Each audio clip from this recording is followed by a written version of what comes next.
Hey everybody, this is the Sliders Review. I'm here today to talk to you about Warrior Season 1, Episode 5, Blood in the Shit. So, this is the show Warrior that came out on Cinemax, and now it's on HBO Max in its third season. I've only seen 5 episodes of Season 1. I'm trying to hurry up the rest and get to Season 2.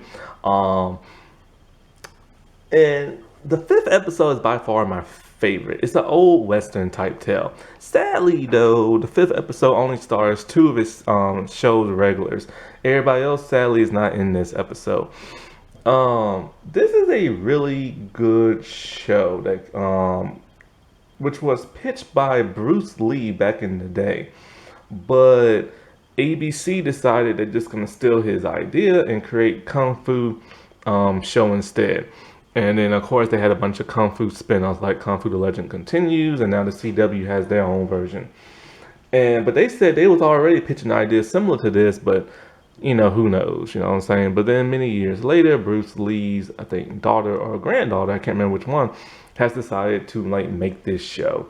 And it's filmed in Cape Town, I think, Africa, which I had no idea this was filmed in like Africa and stuff. But this show shows what life was like in 1870s America, San Francisco to be precise, during the Tong Wars and everything. And this show is like basically what it is like this. It shows what Asian people went through when they first came to America with all the racism they experienced through that of the white Americans and stuff. It's depressing, it's entertaining, it's like action packed, it's a good drama. But it is very depressing to see all these racial slurs. Hear all these racial slurs, see all this like racial profiling and everything. It is very depressing of what they went through. Pretty much every non-white race that comes to America went through some kind of crap. And it's very depressing, all because their skin is a different color than them. I already knew that Asian Chinese people went through this when I watched a show called Strange Empire, a Western show. Because a lot of like Asian people went to like work in the railroad system and were treated badly by that of white people, and then others did like females did like prostitution, and the men like joined like gangs and stuff. And so they occupy a part called Chinatown. Pretty much in every fictional telling I've ever seen of Chinatown, I don't know what real Chinatown is like, especially in the modern day. But back in them old days, it seems to be a place where only Asian people can be, and they don't want no white people there. And a lot of times there are a lot of gang members there and stuff. And this was going on around the Tong Wars and stuff. And one woman who's actually based off a real life character is like a madam who runs a brothel and everything. And it's ironic because like there'd be like a bunch of white dudes who are like cops and mayors be all like, oh, we hate Asians, this and that, and they treat them badly, only to see them at the Asian brothel banging Asian women, which that's something so common happens with people. Like back in slavery days, they used to treat slaves like crap, but then they would be banging them. There was this one Republican congressperson who talked crap about gay people, but it turns out he's secretly gay himself. Normally, when you see somebody that hateful, chances are they are doing things behind the scenes. But yeah, but this is kind of also not so much based off of Bruce Lee's life, but it is very similar.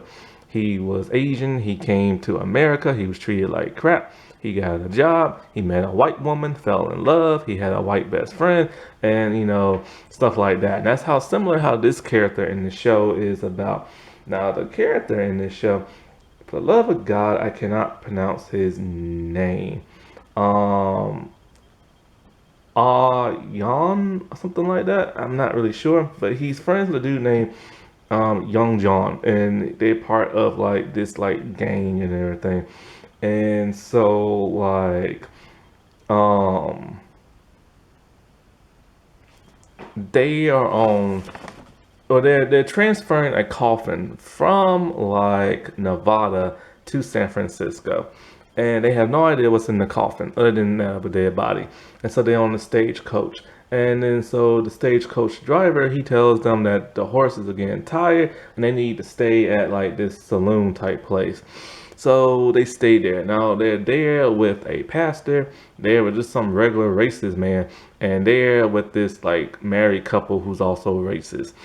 And so like while they're there, Young is having like love at first sight when he sees this Native American prostitute woman.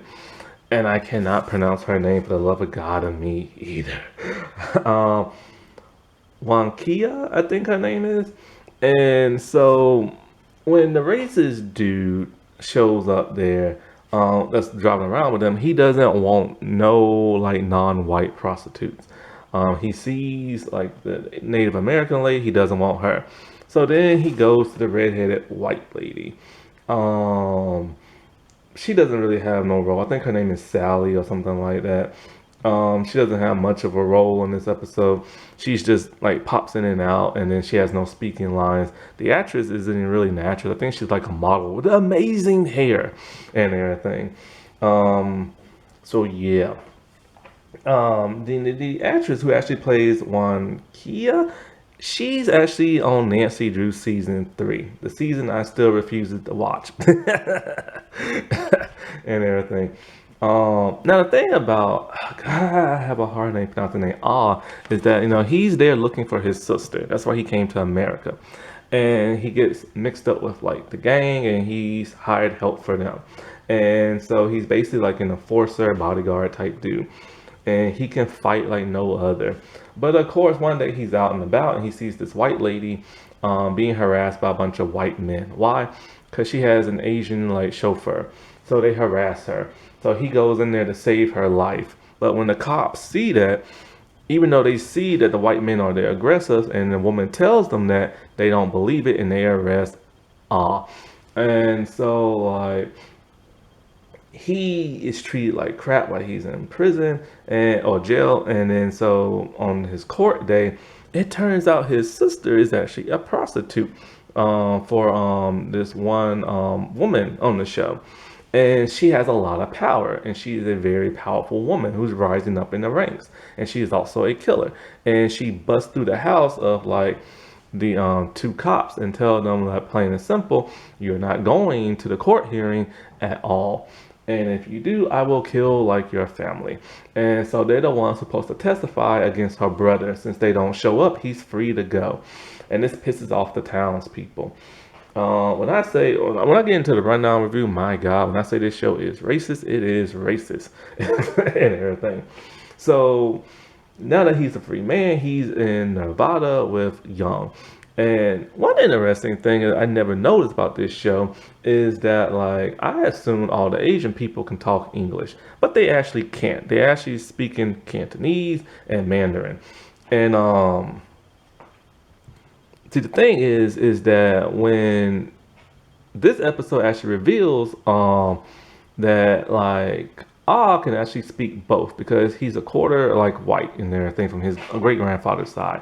And so like Young had no idea he could speak English. Now, when I say this was confusing, it's because everybody speaks English in this. However, one thing they do in this episode is that when they're in the stagecoach with the American people, um, Young and Ah are like speaking in Chinese, and then it shifts from them speaking in English so we can understand it.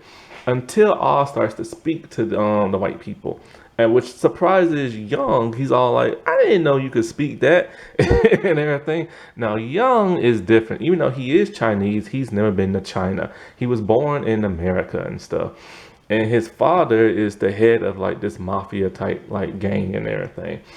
And so while they're there, like I told you before, Young he banged like the Native American prostitute lady.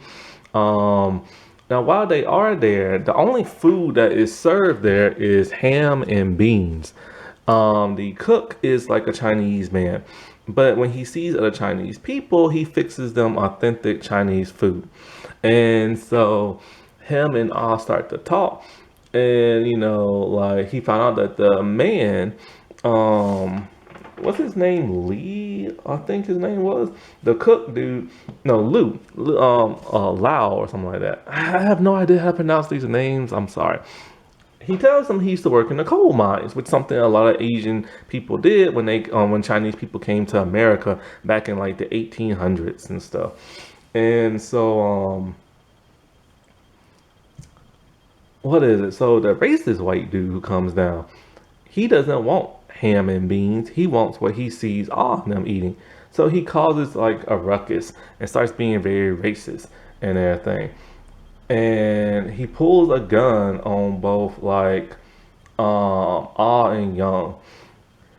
At this point in time, a man walks in and shoots him point blank. And this man is with these three other men. They're outlaws and everything. And it turns out that they want all the valuables and they want to rob these people, right? And so they also want what's in the coffin. Nobody understands why they want what's in the coffin. Now the man's name is Harlan Finch, and French wants what's in, like I said, in the coffin.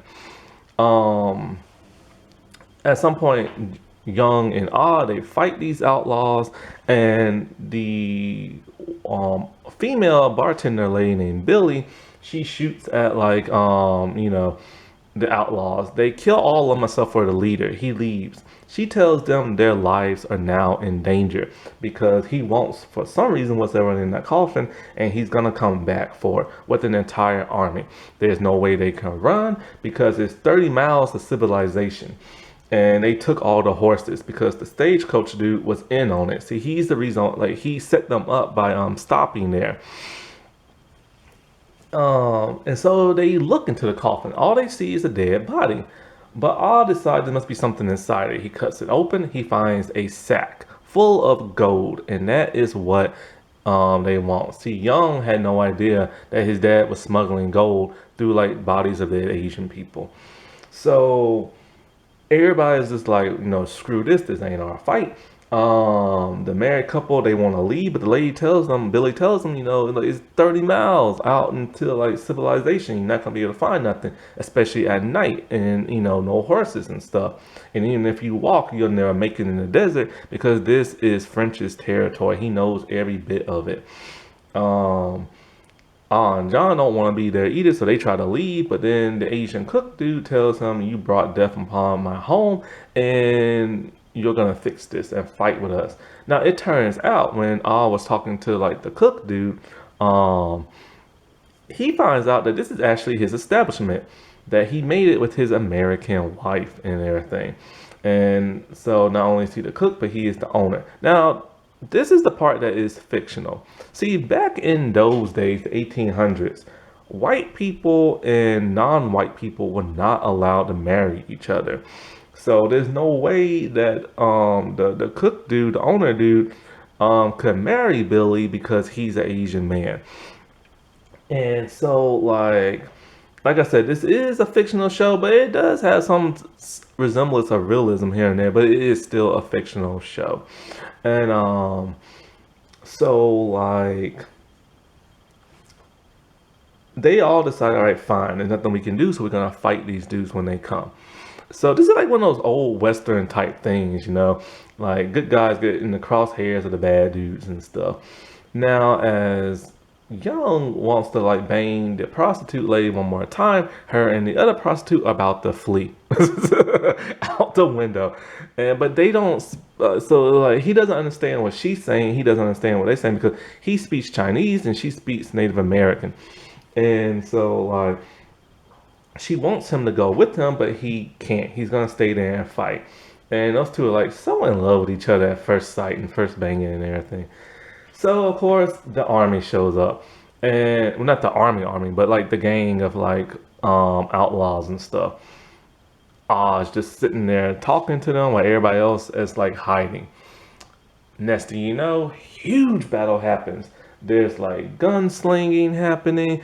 Ah and Young are taking men out with their fists and like hatchets and stuff and knives.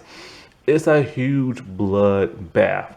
But the outlaws are all defeated this time. As Young is fighting one outlaw, he like is on the ground. He's about to get shot, But then the Native American prostitute lady comes back to save him and everything. Aw, she really does like him. And so after all that, um, Young finds some horses and they finna head back out into like San Francisco where they live from Nevada. And so before he leaves, Young decides he's gonna give like a gold piece to the prostitute lady, the one that he's all in love with. Now, one thing that did happen that I forgot to mention is that the cook owner dude, he was really upset how he didn't defend himself when the racist dude was being like all nasty and stuff to him. And so, like, and that's how I found out that he's married to that white lady, which I said once again is illegal to do. But all in all, this was a really good episode. I love those old fashioned like Western type stuff. It just sucked that the rest of the cast couldn't be in it. I can't wait to watch the rest of this series. But my God, is it racist? Alrighty, well I'll talk to y'all later. Bye.